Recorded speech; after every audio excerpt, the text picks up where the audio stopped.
not true Israel. Wait, are they goyim themselves? Romans 11 is the best place that I can give you to. Are they? Wait. If they're not Jews, are they goyims? Israel is the church. This is what You're completely wrong. Christians have believed for 2,000 years. This is what's going on with I think that the best reason that I can give you to protect Israel is that in Matthew 23, 37 through 39, where Jesus is mourning over Jerusalem, and he specifically addresses a future time where its people will recognize him. So basically, he's saying that we need to protect. Like if you look at that in the context of Romans 11, where Paul is basically describing a divine purpose for Israel explicitly, Romans 11, 25 through 26. Basically, this is pointing to a future time where Israel will be saved. Obviously, we Christians will be saved because Christians are Israelites. I think your thing is that you have to assert that Hebrew bloodline will be saved. I think that's different than Israel. The Hebrew bloodline is not the same as Israel. And I think you're trying to conflate the two to match each other, and it's not. It's not. It's just something that I would reject. Israel is the bloodline. No, because there is the definition of the word itself, like of Hebrew origin. Israel. No. Okay, so were the Egyptians the Egyptians that escaped out of Egypt, were they Hebrew bloodline too? They're Gentiles. Were they not counted as Israel? They're Gentiles, so no, they're not. Were they not counted as Israelites? They were blessed because of Israel. Were they counted as Israelites, or were they not counted as Israelites? They're Gentiles. They were blessed because of Israel. That's not answering my question. Were they counted as Israelites, or were they not counted as Israelites? They're not Israelites. They're okay, not. So hold on. So Caleb, who was a Kenizzite, who was a bloodline that's not of Abraham, a Kenizzite, was considered to be an Israelite. How does that make sense? Caleb was the right-hand man of Joshua, and he was a Kenizzite, yet he was an Israelite.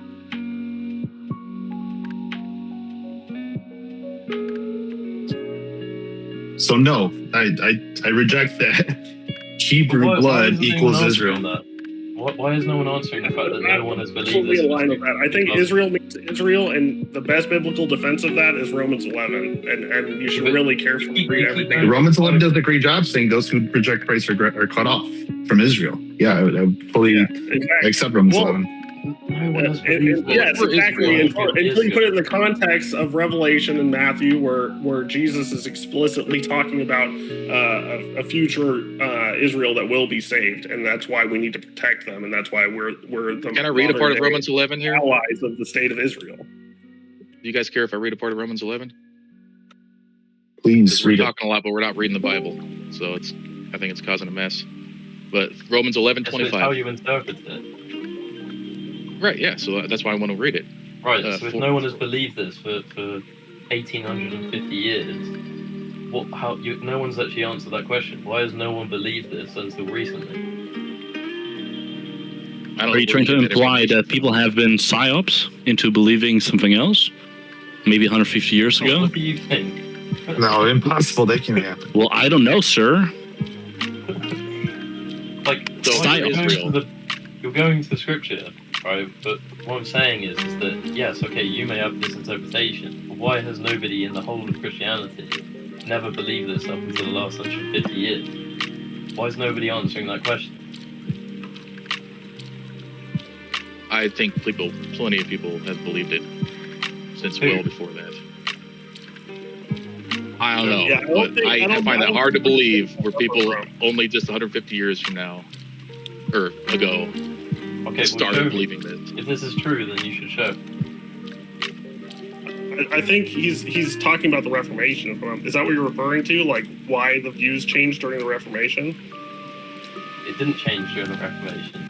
Hence why you don't believe it. You're Reformed. I do believe that I'm a Reformed Christian. Yes, and do the Reformed Christians believe in Christian Zionism? The High Church. What you're describing is, you keep saying this Christian Zionism, but I'm giving an explicit biblical defense as to why to protect Israel, why to be their military ally explicitly. Yeah, but like that doesn't make me a Zionist. No Like, one I'm not. has believed it is biblical up until 150 years ago. You understand the point I'm making? But these things are all explicitly stated in the Bible. Like there's no. Right. There's no. I don't see the reasoning to where you get this 150 years ago people didn't That's believe what I the want Bible. to know. What are you talking about? This 150 years. Where did you learn this from? Who did you learn this from? Right. So, yeah, exactly. So dispensationalism or Christian Zionism, both, or mainly Christian Zionism, is not even older than 200 years. Right. So I'm asking, why do you believe something that is only 200 years old that no Christian prior believed? And if they have believed, you have to show me. But I'm you not have to show me that nobody believed it up until 200 years ago. Right now. Okay. I don't think you're understanding. Like Christian Zionism is like, you're saying like I'm a dispensationalist because I'm not talking about you specifically. I'm talking in general. Oh, okay. I'm just saying like what you're saying isn't making a lot of sense to me. Like where you're getting dispensationalism out of like very explicitly theology. John Nelson Darby and dispensationalism began in the 1830s. Okay, this is the first time of recorded history where this idea or ideology has actually been publicized. No, it's not. So yes, people may. There's plenty of proof against that now. Who? So look up the book Dispensationalism Before Darby. There's literally a book that says it. Look up this guy also that is a Greek scholar that has went back and looked at ancient documents or church father documents and their own letters and had translated them and looked into them. This guy named Lee Brainerd. You should look him up. And he proves from old historical documents that people did believe in Zionism. People did believe in this. As you label it, Zionism. Which documents is it? You're not providing anything still. I'm giving you the guy's name because he's way smarter than I am. I'm not gonna be able to. You guys are gonna have to search it. This book? Dispensationalism Before Darby. That's the name of it. You should check it out. Yeah. No matter what I say, you're not gonna believe me. You have to look it up yourself, man. I don't think you have to be a dispensationalist to think that Israel should be an ally, like even the modern day government of Israel. Like I think that there's this current like conflation between dispensationalism and supporting Israel militarily that is very popular among people like the big noses. The guy used to be on Fox News anchor, whatever. I forgot his name off the top of my head for some reason, but he's popularizing this view that you seem to support that, somehow I'm a dispensationalist if I support the modern day state of Israel, which I'm not. You see what I'm saying? For biblical reasons, yeah. I mean, Romans 11 is pretty explicit about supporting the state of Israel, and Jesus explicitly says, Matthew 23, 37 through 39, talking about a future time where Israel will recognize him, and that's like a very good reason to support the protection of the Israeli state.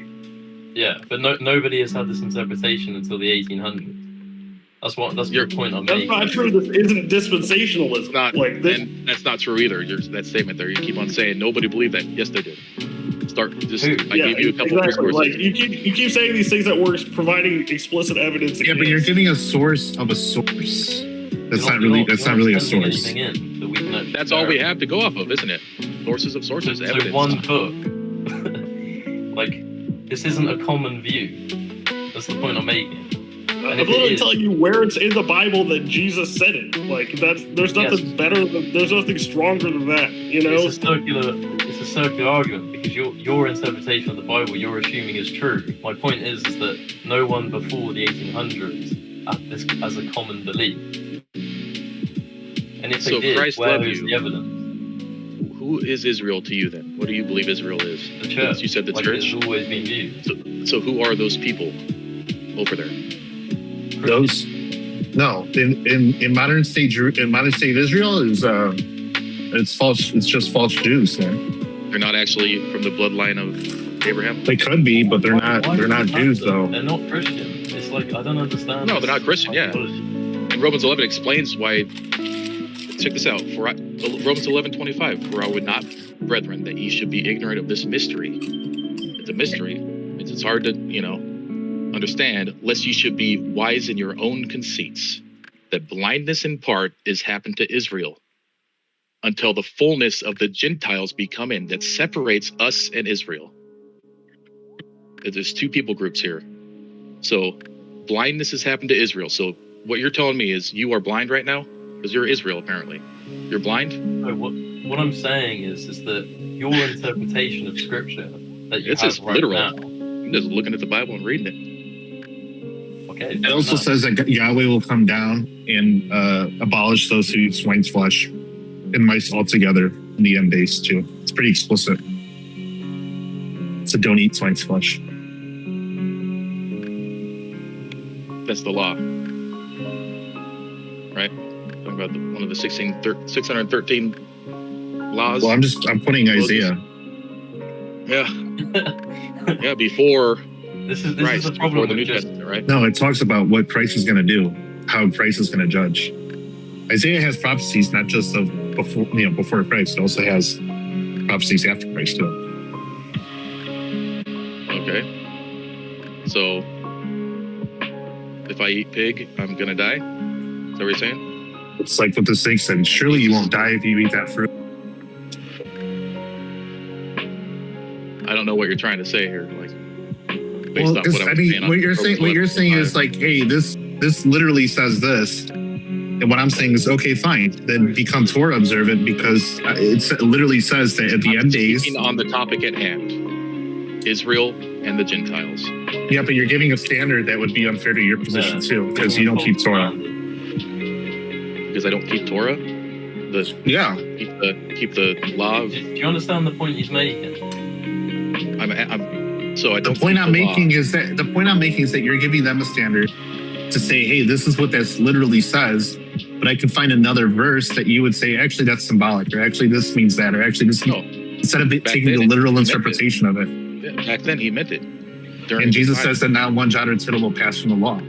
They are to do and teach even the least of the commandments. Yeah. That's very literal. Jesus fulfilled the law. Amen. And that does not mean that you can murder now because he fulfilled it. It means that he brought it to its full expression. So you can't just say that, hey, this literally says this, so that means you have to adopt it as this. Because anybody, not just me, right? But anybody can just take a verse and say, hey, look, Peter has the keys, right? That's what it literally says. Jesus says that Jesus says to eat his flesh. That's a literal interpretation of it. You can't, it's unfair. It's an unfair standard to just say, hey. As literal as possible where you can. That's what I believe. You're assuming that your interpretation is who we should all listen to. And this is the issue. Don't listen to me. I'm reading this to you. I'm reading. That's why I brought up the Bible, so I can tell you. I'll give you an example, right? The Supreme. I'm not from America, but you have the Supreme Court, right? You don't just have the Constitution. You have somebody there to interpret it. Would you agree? I'd say everybody can read the Constitution and see what it means. Right, but somebody could read the Constitution and yeah, I agree. Right. That's what the Supreme Court is there for. That's freedom of religion, and we understand what the context of that was, but look how corrupted it became. Exactly. Yeah. So you have to be very careful. People interpreting it doesn't mean that any interpretation is okay. Like, we've had very bad interpretations of the Constitution by the Supreme Court, and it's just gotten worse and worse over hundreds of years. That doesn't mean that, like, it's okay because the Constitution says that they can interpret it.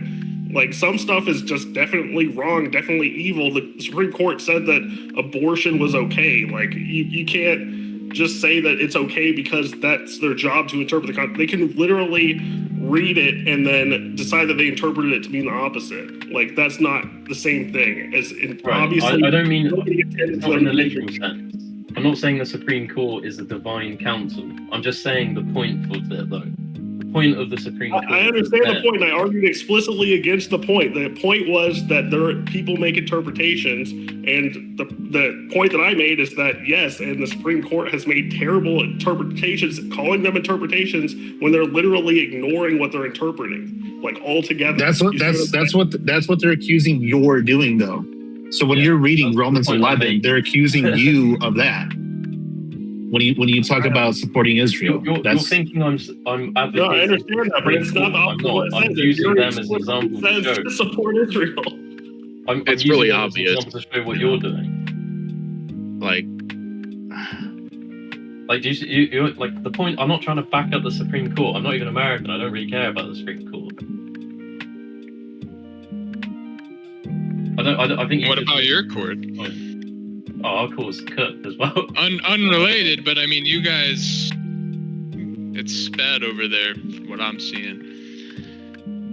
Yeah, but this is the thing. It's like, would you rather listen to the earliest Christians and their interpretation, or would you rather listen to Joe Neckbone from down the road who's just decided to pick up a Bible?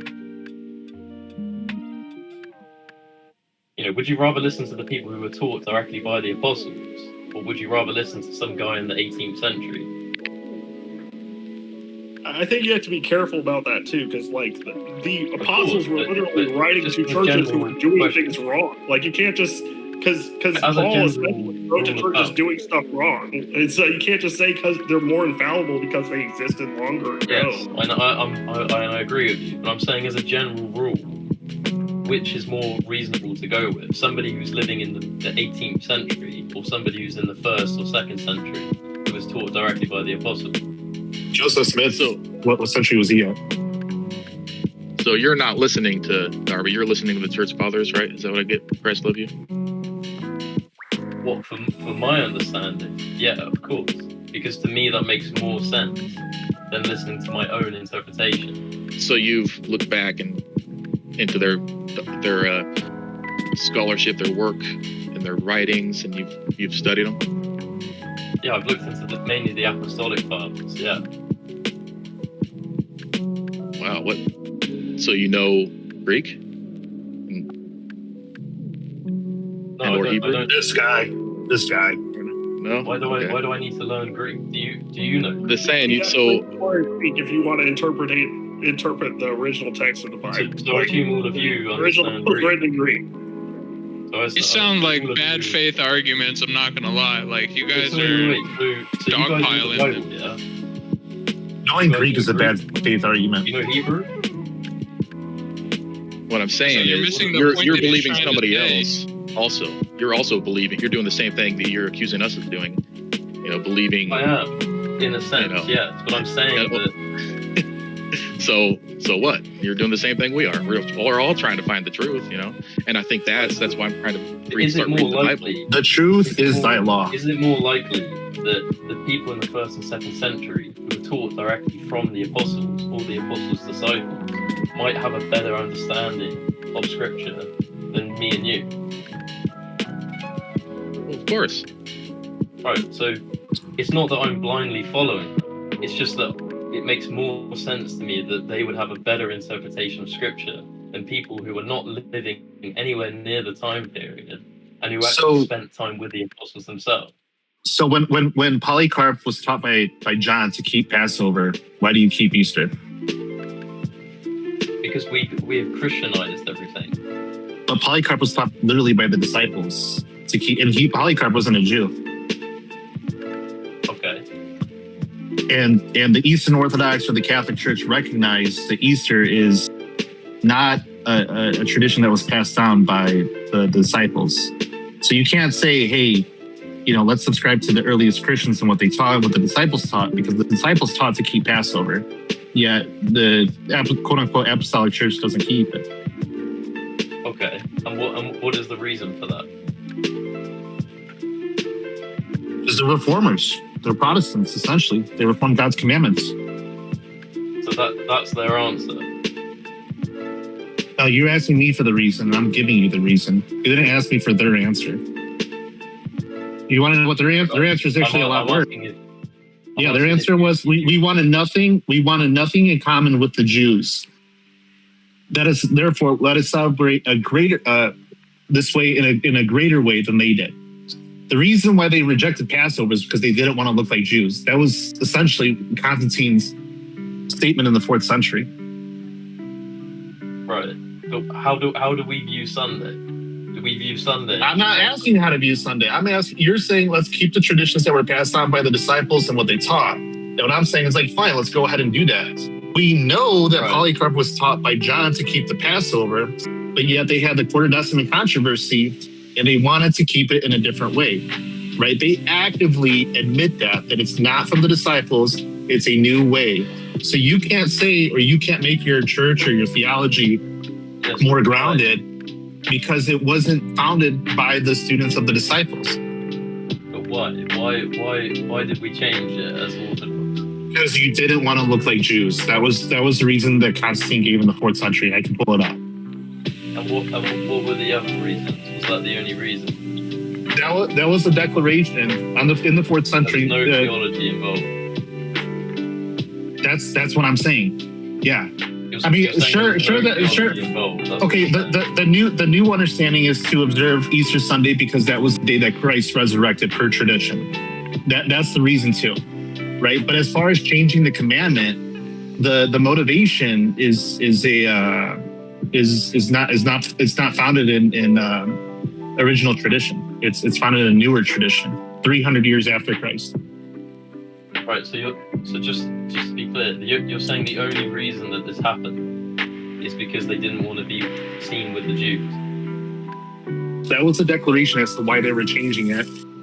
The actual the spirit of the tradition is something else, right? It's not to antagonize Jews necessarily. It's why you celebrate Easter.